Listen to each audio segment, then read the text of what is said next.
Bismillahirrahmanirrahim. Assalamualaikum warahmatullahi wabarakatuh.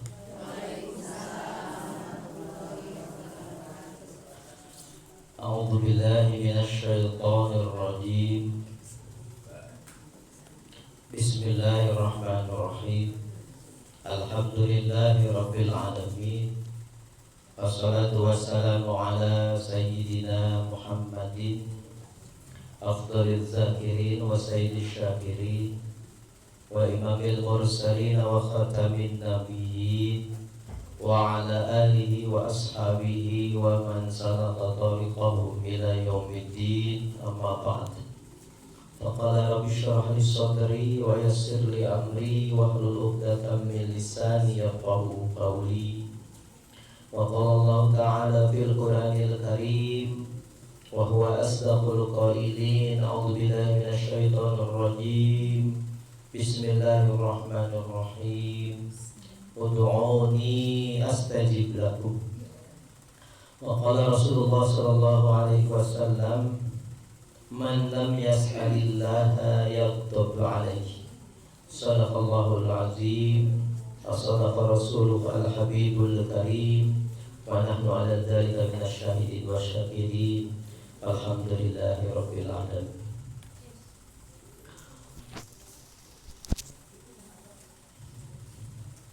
Bersyukur adalah hal yang menjadi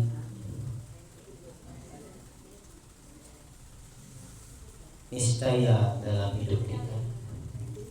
Kita harus senantiasa bersyukur di awal kita balik sampai nanti kita kembali kepada Allah Subhanahu wa ta'ala.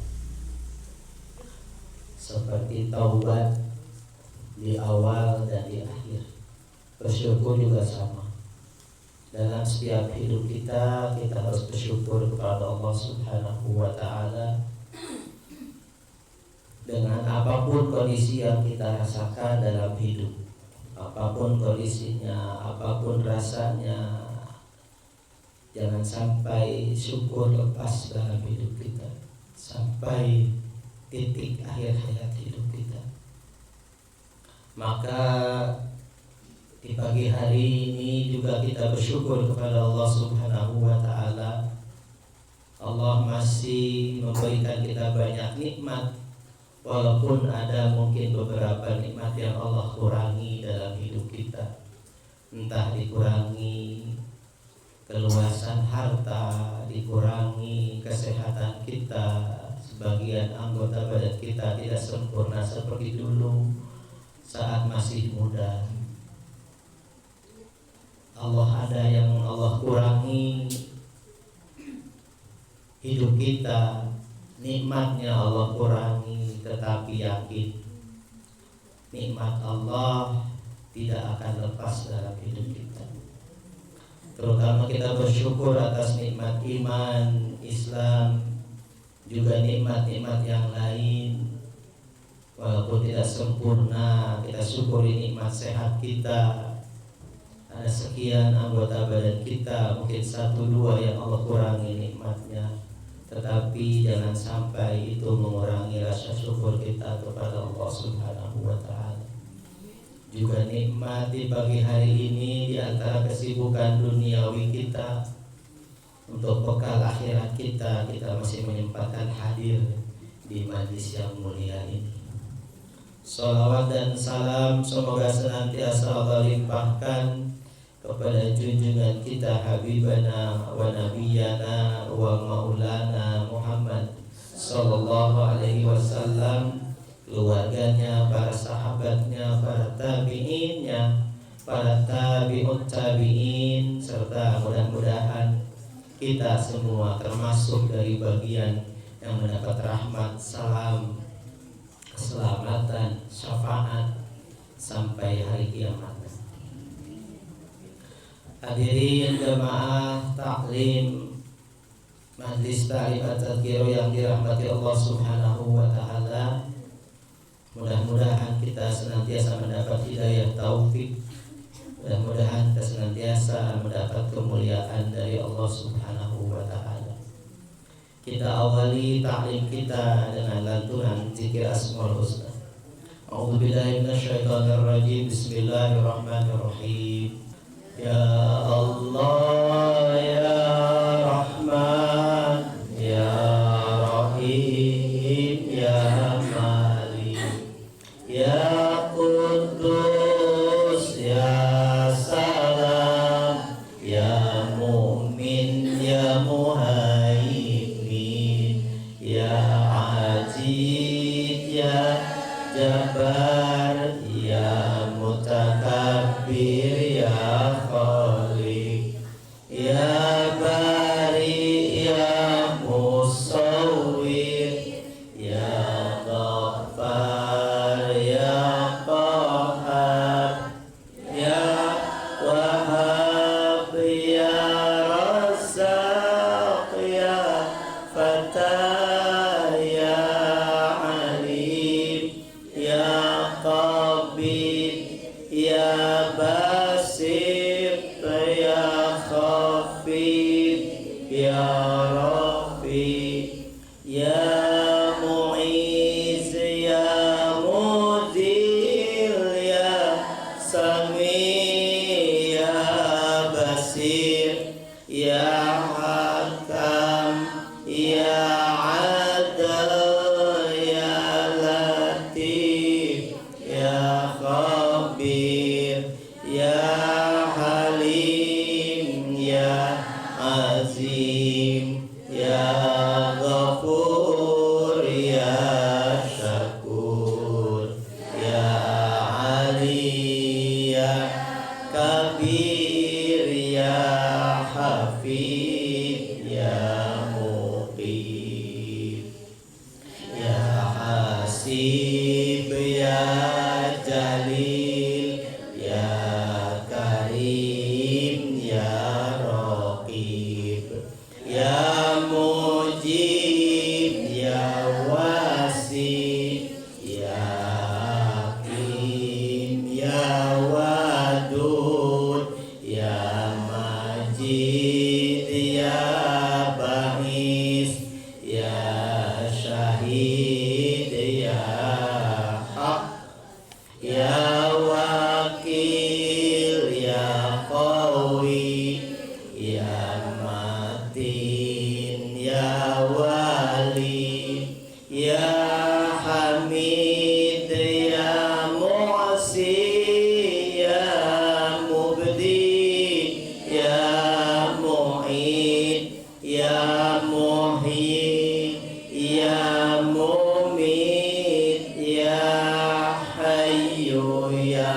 Qayyum ya Wajid ya Majid ya Wahid ya Ahad ya Samad ya Qadir ya Muqtadir ya Muqaddim ya Muakhir ya Awal ya Akhir ya Zahir ya Batin ya Wali ya Muta'ali ya Bar ya Tawwab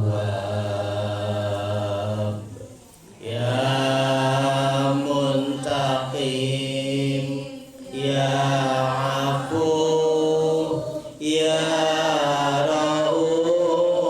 Rauf ya Malikal Mulki ya Dzal Jalali wal Ikram ya Muqsit ya Jami ya Ghani ya Mughni ya Mani ya Dhar ya Nafi ya Nur ya Hadi ya Badi ya Baqi ya Waris ya Rasyid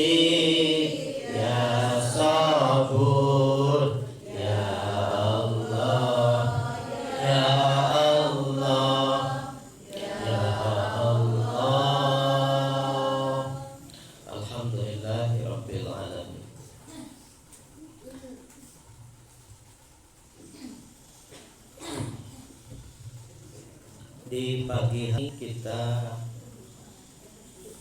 masih melanjutkan kajian kitab Ad-Da'wah dalam materi tentang doa. Dalam tajuk judul Ahwalud Du'a, kondisi doa.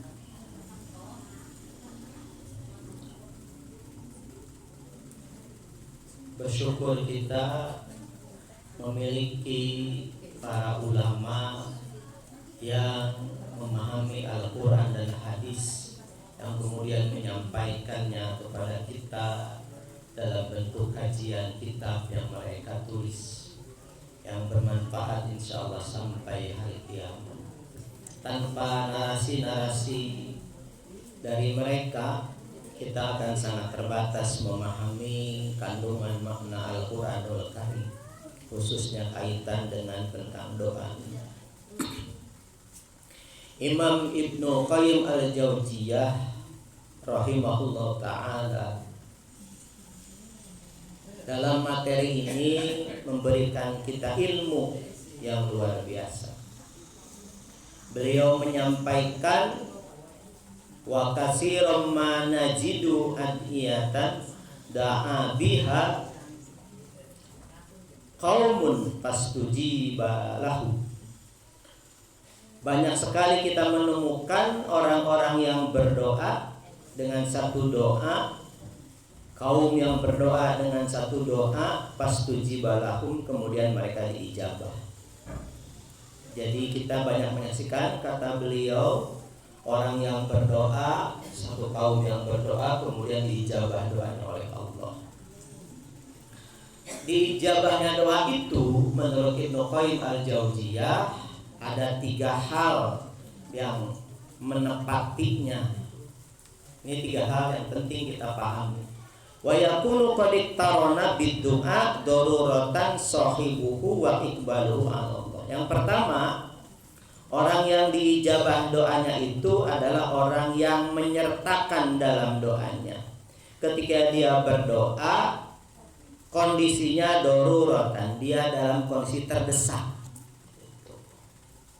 Jadi kondisi terdesak itu salah satu poin kita bisa diijabah doa. Terpepet banget, tidak ada tempat berlindung memohon kecuali Allah. Makanya orang yang dizolimi ijabah doanya, karena gak punya siapa-siapa kecuali Allah. Maka dia mengadu kepada Allah, pasti diijabah itu doanya. Ya, orang yang dizolimi itu diijabah doanya, karena dia masih terdesak, gak punya siapa-siapa. Bagi orang yang lemah, gak punya kemampuan, kekuasaan, gak punya harta, dizolimi, sudah dia akan mengadu kepada Allah. Kalau dia ahli ibadah, ahli zikir, ahli majlis taklim, dia akan cesplong doanya. Nggak usah doa yang detail, nggak usah. Cukup, ya Allah, aku mendapat kezaliman, aku lemah, tidak bisa menyelesaikan orang yang menzalimiku, nggak bisa menuntut keadilan sebagainya. Aku serahkan kepadamu ya Allah urusannya. Engkau yang maha menyelesaikan masalah dalam hidupku. Nanti Allah yang bekerja untuk mewujudkan apa yang terasa dalam hatinya. Poin daruratan sahibu wa iqbaluhu 'ala Allah, dan dia menghadapkan dirinya kepada Allah Subhanahu wa taala dalam doa, minta sama Allah. Poin. Jadi satu poin pertama,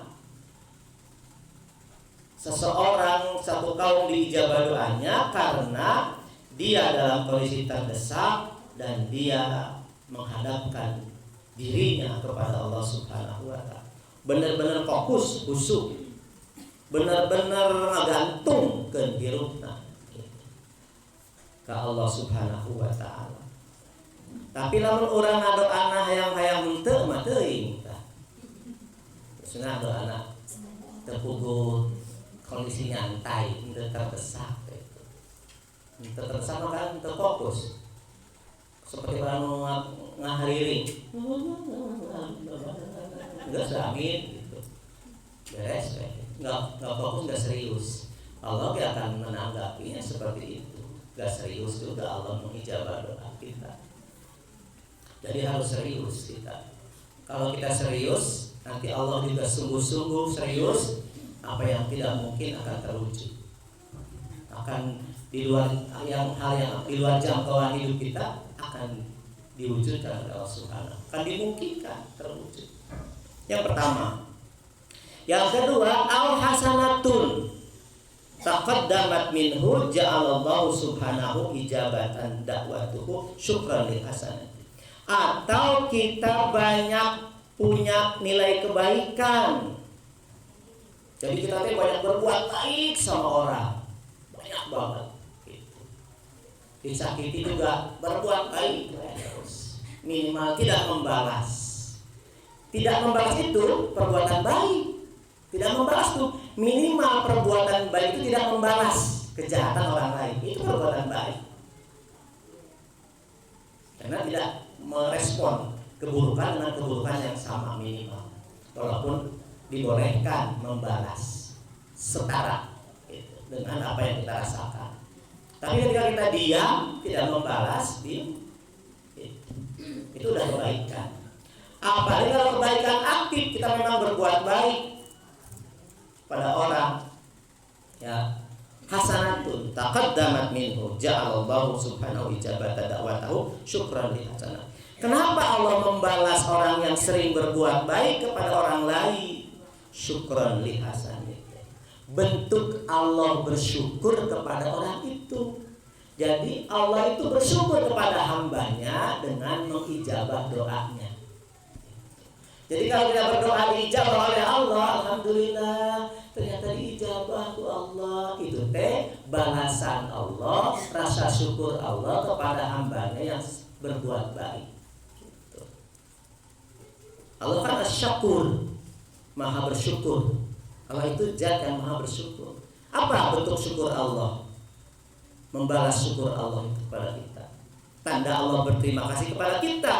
Karena kita beramal soleh, karena kita taat, beribadah, banyak berbuat baik. Allah membalasnya dengan pahala. Pahala itu bentuk syukur Allah kepada kita. Ngasih tanda terima kasih. Terima kasih ya hambaku, engkau sudah lelah-lelah ibadah kepadaku, sudah haus-haus di bulan Ramadan, sudah ngantuk-ngantuk di malam sepertiga malam terakhir. Hadisnya ada. Hambaku, engkau telah berlelah-lelah bangun di saat orang lain tidur, di saat matamu ingin terpejam, kamu prototin, membukakan matana, sholat, aku kekasih kamu. Tanda terima kasihku dalam bentuk pahala, salah satunya dalam bentuk ijabah doa. Jadi ijabah doa untuk orang yang berbuat baik itu tanda terima kasihnya Allah sama hamba. Jangan dikira Allah tidak berterima kasih. Justru Allah itu punya sifat asy-syakur, maha bersyukur, maha membalas syukur kita. Yang ketiga, wasadaqa waqta ijabati nahwa zalik wa nahwi zalik. Yang ketiga, doa seseorang suatu kaum diijabah, wasadaqa waqta ijabati, bertepatan dengan waktu atau saatnya ijabah. Itu. Jadi 3 kemungkinannya. Dalam kondisi terdesak, fokus kepada Allah, berharap kepada Allah, tidak ada yang dia rasakan yang bisa menolong kecuali Allah. Itu dia orang yang pandai sangat sering berbuat baik kepada orang lain. Kemudian dia adalah orang yang tahu kapan waktu yang tepat untuk berdoa. Nah, fa ujibat da'watu, maka akan diijabah doanya. Nah, 3 hal ini ketika orang melihat si anu diijabah doanya, kaum itu diijabah doanya, fa yazunnuzon anasirra fil laqidalika du'a. Sebagian orang mencari lafaz doa. Ya doa iya ditulis semua doa, ya hafalkan doa itu banyak sampai penuh bukunya dengan redaksi doa. Dia menyangka redaksi doa itu yang utama membuat doanya diijabah. Betul, memang. Ada doa-doa dalam Al-Quran yang diwariskan oleh Nabi Yunus saat di dalam perut ikan. La ilaha illa anta subhanaka inni kuntu minadz zalimin. Diwariskan oleh Nabi Adam alaihissalam, Rabbana zalamna anfusana wa illam taghfir lana wa tarhamna lanakunanna minal khasirin. Itu redaksi doa. Redaksi doa yang dari Nabi Ibrahim alaihissalam, itu tentang bagaimana negerinya supaya diamankan, buah dari mana-mana ada, terwujud sampai sekarang. Di Arab Saudi tidak ada tanaman buah, tapi segala buah kaya di Arab Saudi. Tapi bukan hanya 8 itu yang menyebabkan doa dijabah. Walaupun boleh kita minta doa ke kiai, ke siapa gitu, minta teks doanya, tapi jangan memahami doa itu yang satu-satunya hal yang membuat doa diijabah. Salah. Faya junuzan anasira fil dzalika doa. Faya khuzuhu mujarradan antil kal umur allati qaranathu min dzalika da'i. Sehingga dia yakin banget dengan berdoa begitu tanpa memperhitungkan hal yang lain. Wahada kama idastakmala rajulun dawa'an nafi'an fil waqtil ladzi yanbaghi istimaluhu 'alal wajhil ladzi yanbaghi. Sama seperti gini perbandingannya, seperti seseorang yang minum obat yang bermanfaat di waktu yang tepat kapan dia harus minum. Gitu. Fantafa'a bihi, maka akan bermanfaat obat itu kalau diminum tepat waktunya, tepat saatnya. Fadzonna ghairu anastimali hadzal dawa bimujarradihi. Terus orang mengira bahwa dia itu sembuh karena hanya memperhitungkan waktu itu, waktu berdoa. Bimujarradihi kafir fi husulil maktub kana ghalitan. Itu teh salah, kata Ibnu Qayyim al-Jauziyah. Jadi gak bisa orang memahami ijabah doa itu dari satu sisi saja. Harus semua sisi kita tempuh itu. Makanya berlelah-lelah saja, kemudian merasa kita sudah optimal, tapi kemudian setelah dievaluasi ada hal yang terlepas dalam syarat-syarat ijabah doa, itu akan membuat doa kita tetap tidak ijabah. Karena ghalita wa hadza maudhi'un yaghlitu fihi katsirun minan nas. Ini adalah hal yang paling banyak dilakukan oleh hamba Allah, oleh manusia, kesalahan dalam berdoa. Ada satu kesalahan yang kata Ibnu Qayyim al-Jauziyah, wa min hadza annahu qad yattafiq man yad'u du'aan bi qirarin inda qabri. Ada orang yang meyakini, ada orang yang melihat orang berdoa di kubur. Dia datang ke kuburan lalu berdoa di kubur, fayujabu lahu, dan diijabah doanya. Setelah dia doa di kubur, dia diijabah doanya. Fayazunul jahil, orang yang bodoh memahami anasira lil qabri. Oh, si anu itu saya lihat, kenapa sekarang hidupnya itu kok sepertinya doanya banyak diijabah oleh Allah? Karena dia sering berdoa di kubur. Dia orang ke kuburan. Dia menyimpulkan bahwa doa itu dijawab karena dia sering doa di kubur, di kuburan. Walam ya'lam, dan dia tidak tahu an-nasirra lil ittirar wa sadaqa lil ja'ilallah. Sebenarnya intinya bukan di kuburnya, tapi hatinya menghadap Allah. Ketika dia berdoa di kubur, benar-benar dia kepada Allah. Kubur itu hanya wasilah dia berziarah ke kubur yang dianjurkan oleh syariat. Dia berdoa di kubur tapi hatinya full kepada Allah Subhanahu wa taala, mengamalkan ziarah kubur misalkan, walaupun tetap ada perikhtilafan ulama tentang ziarah. Jadi bukan semata-mata dia berdoa di kuburnya yang membuat diijabah. Fa idza hasala zalika fi baitin min buyutillah kana afdalu wa ahabbu ilallah. Kalau dia berdoa di rumah atau di masjid dan hatinya fokus kepada Allah, tidak harus ke kuburan, di rumah saja atau di masjid saja. Itu. Kenapa? Tempat bukan penentu ijabah doa. Oh, udah kali mau. Oh, di kubur mah kan gaib, tempat orang dikubur. Jadi mungkin sedikit terasa mistis nah. Mungkin lebih ijabah menurut. Sugan di kubur air mantuan menurut teh. Gitu. Tidak, salah itu maksudnya. Di rumah, di masjid, kalau hatinya fokus sama Allah, ya pasti diijabah. Bahkan karena Abdullah wa ahabu ilallah. Doa di rumah, di masjid dengan hati fokus kepada Allah itu lebih afdal, lebih dicintai oleh Allah. Kenapa? Tidak akan mempengaruhi. Karena kan cenderung kalau dikubur orang kalau akidahnya tidak kuat kan akan melenceng. Nanti berdoanya bukan sama Allah, mintanya ke kuburan. Apa yang kuburan wali? Gitu sebenarnya. Ya waliullah, ijabah doaku. Saya minta ijabah doa kawan.